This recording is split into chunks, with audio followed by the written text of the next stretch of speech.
Close, very close. I was really close. So I'm a Fairview resident. We've been asked to talk to our neighbors. Many of us have done that. The discussion very quickly goes, we support our temple. Sure, what's the issue? It's too tall. And then why is it important to you?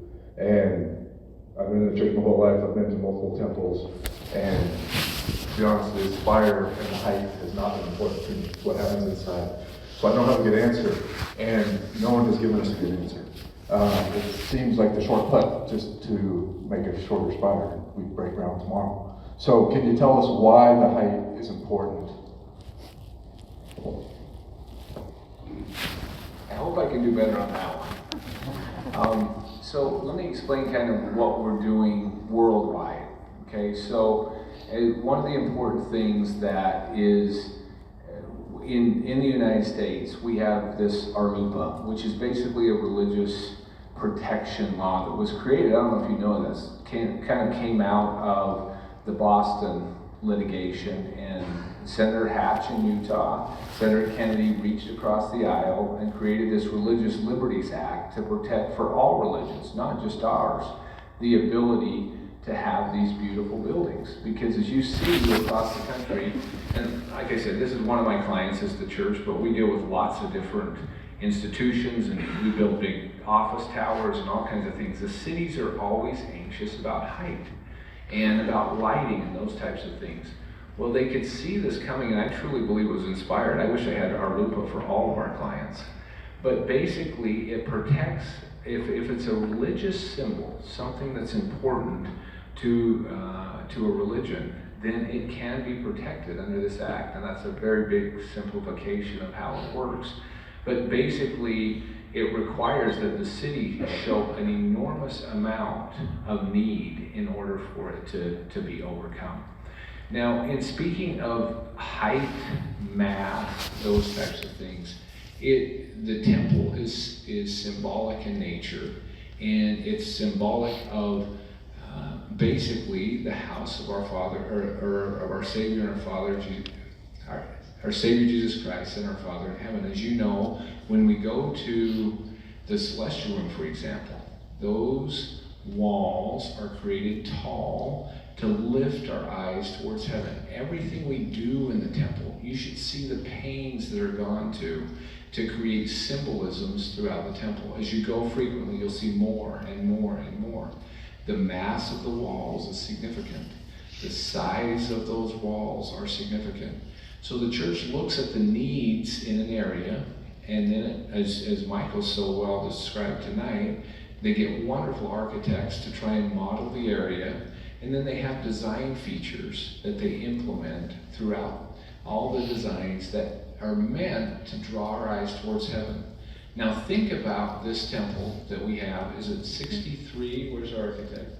Is it? I know, but the building itself, 68 is actually the amount of the building. All the rest is spire.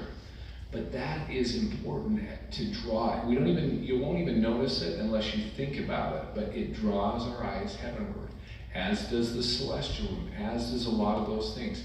Now, is it doctrine that you do that? You're not going to find that in the D&C somewhere. You have to have, for every building, it's going to be 30% more.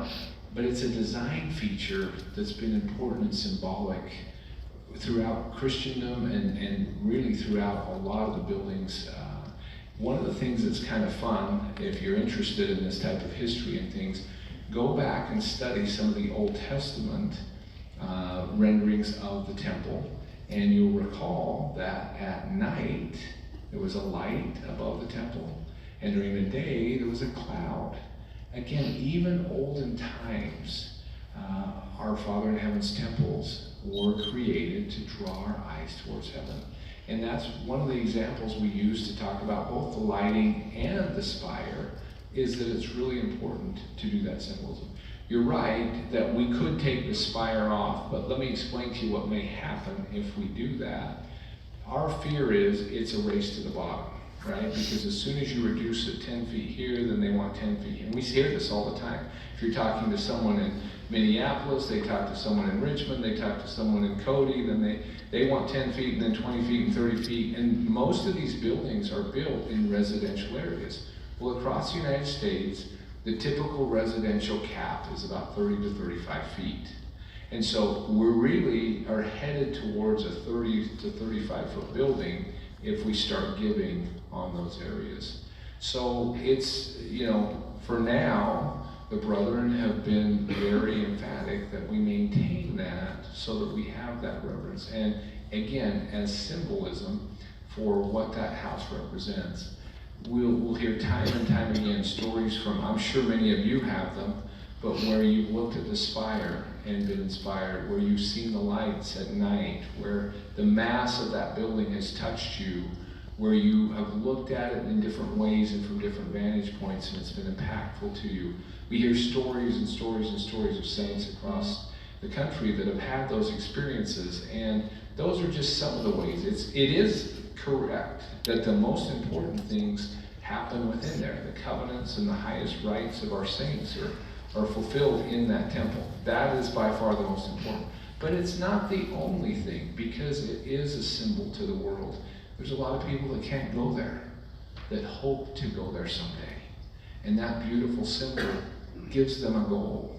There's people whose hearts are sad, they can't make it that day, but they can look there and feel that strength. They can think back to an experience that happened within the temple. So you're exactly right, and we hear this often, that the most important thing is within. It's absolutely correct. But it's not the only important thing that happens, and it's not the only way that the temple's blessed. And that's why we believe that the prophet and the 12 and others and the bishopric have been so impressed to maintain those types of structures so they're wonderful symbols to our Father in heaven. Hopefully that helps a little bit. Not too much rambling. Okay.